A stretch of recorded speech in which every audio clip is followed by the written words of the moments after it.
Hello hi అందరికీ నమస్తే. భారత రాజ్యాంగం గురించి ఇది మనది 7వ వీడియో. ఈ 7వ వీడియోలో మనకు ప్రాథమిక హక్కుల గురించి చెప్పుకుంటున్నాం కదా. ప్రాథమిక హక్కులు మనకు ప్రస్తుతానికి 6 హక్కులు ఉన్నవి. గత వీడియోలో 3 హక్కుల గురించి చెప్పుకున్నాము. ఈరోజు 4వ హక్కు అయినటువంటి మత స్వాతంత్రపు హక్కు గురించి చెప్పుకుంటాము.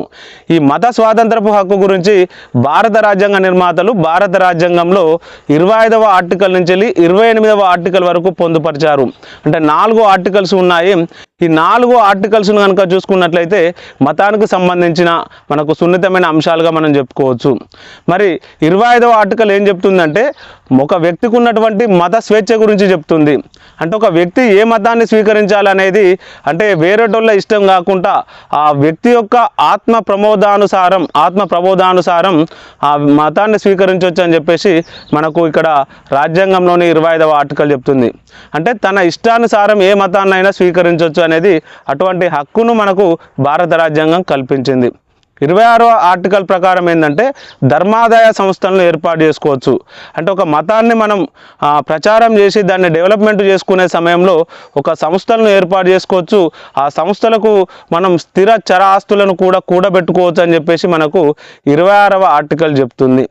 27వ ఆర్టికల్ ప్రకారం ఏంటంటే మతం పేరిట పన్నులు విధించరాదు. మరి ఈ ఆర్టికల్ని ఎందుకు అంటే ఇక్కడ పెట్టాల్సి వచ్చిందంటే మన భారతదేశాన్ని మధ్య ఆసియా నుంచి వచ్చినటువంటి ముస్లిం రాజులు పరిపాలించిన కాలంలో ఇక్కడ ఉన్నటువంటి హిందువుల మీద అనేక రకమైన మతపరమైన పన్నులు విధించిళ్ళు.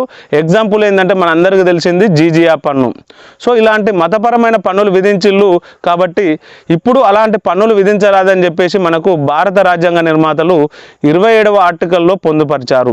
28వ ఆర్టికల్ను కనుక చూసుకున్నట్లయితే ప్రభుత్వ సంస్థల్లో కానీ లేదా ప్రభుత్వ సహాయం పొందే సంస్థల్లో మత ప్రబోధం చేయరాదని చెప్పేసి అంటే మత ప్రచారాలు చేయరాదని చెప్పేసి మనకు 28వ ఆర్టికల్ చెప్తుంది. సో ఇవి మత స్వాతంత్రపు హక్కుకు సంబంధించిన ఆర్టికల్స్. ఇది 4వ ప్రాథమిక హక్కు.